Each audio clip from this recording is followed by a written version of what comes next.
zonë të jetojmë të lirë dhe të qetë bashkë gjithë së bashku. Malë bo me dalë të nërurën e gurë, shqiptarë ka zonë me gratë tona, me shamija, i marën i krajnë gjagjë, i rajnë. Së dini të sigurë? Jo, nuk dini sigurë. Nuk ashtë farë, këhejtë sigurë qemi. Qëfarë sigurë kënë motra tona i krajnë gjagjë, qëfarë sigurë i e është kjo? Më pas policia rriti deri tek qendra tregtare Mavrovasja. Policia e Maqedonisë shpërndau protestuesit e sotëm të cilët protestuan para qeverisë e Maqedonisë, edhe ato me ndihmën e gazit lotjellës dhe forcave speciale. Siç mund ta shihni dhe unë dhe xhiruesi operatori im që jemi në teren, kemi psuar gjithashtu nga gazi lotjellës, i cili na pamundsoi që të kryejmë detyrat tona profesionale.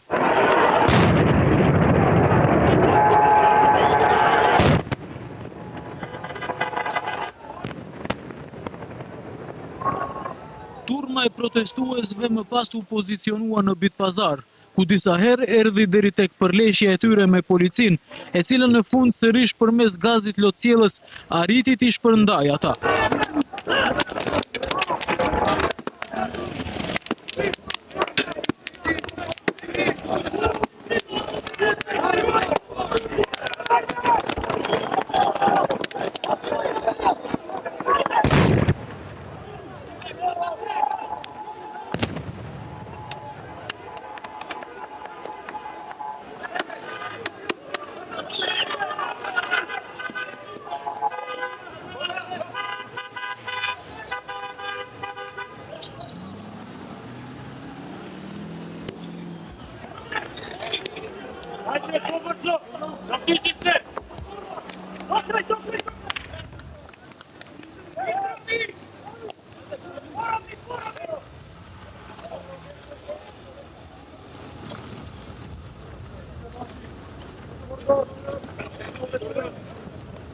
Kur të gjithë menduan se situata u qetësua, ajo eskaloi edhe një herë tek ura e Bitpazarit. Fillimisht u thye dhe më pas i u vu flaka një autobusi të ndërmarrjes së transportit publik. Protestuesit nuk lejuan as veturën e zjarfiksve për ta shuar zjarrin dhe e thyen edhe atë, ndërsa një person mbeti i plagosur dhe këtë arriti ta regjistrojë televizioni Alsat. Nga Ministria e Brendshme njoftuan se gjatë protestës së sotme janë të lënduar 10 trapolitë dhe janë shkaktuar dëme të mëdha materiale, janë shkatruar disa vetura dhe një autobus i ndërmarrjes së transportit publik Shkupi. Në linjë telefonike për Alsat më zëvendësi i policisë Ivo Kotevski tha se pjesëtarët e policisë kanë arrestuar disa persona pas ta thuar se për sa bëhet fjalë. Kotevski tha se me informata më të hollësishme rreth protestës së sotme, Ministria e Brendshme do dalë gjatë ditës së nesërme.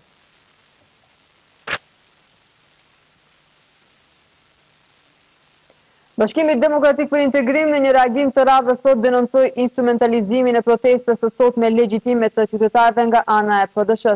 Ky instrumentalizim sipas BDI-s rrezikon rënd jetën e qytetarëve, dëmton imazhin e shqiptarëve dhe kërcënon perspektivën e vendit. BDI fton sërish qytetarët të ruajnë gjaktësinë dhe të mos bien pre e manipulimeve të subjekteve dhe grupeve që janë të gatshme të vënë në rrezik jetën e qytetarëve dhe të ardhmen e vendit për interesat e ngushta partijake. Garantojmë që secili që do të ngret dorë mbi shqiptar do të merr dënimin e merituar dhe maksimal, gjë që edhe kemi dëshmuar në të kaluarën. Sigurojmë qytetarët që nuk do të lejojmë asnjë strukturë që të shkatërrojë atë që bashkë kemi ndërtuar ndër vite për siguruar mirëqenie dhe ardhmëri për shqiptarët në vend.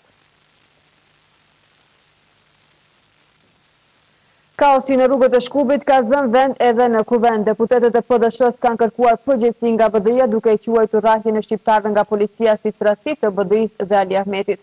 PD-s-ja ka kërkuar që në seancën e Kuvendit në cilën ishin parashikuar ndryshimet të kodit zgjedhor, pikë e parë rendit të ditës të ishin incidentet, por një gjë e tillë as që u vu në votim.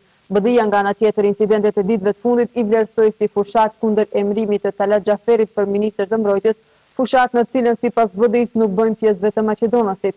Bekim Fazliu ka reaguar në mënyrë të ashpër ndaj indiferencës së BDI-s për incidentet, duke braktisur në revolt sallën e Kuvendit bashkë me kolegë të tjerë.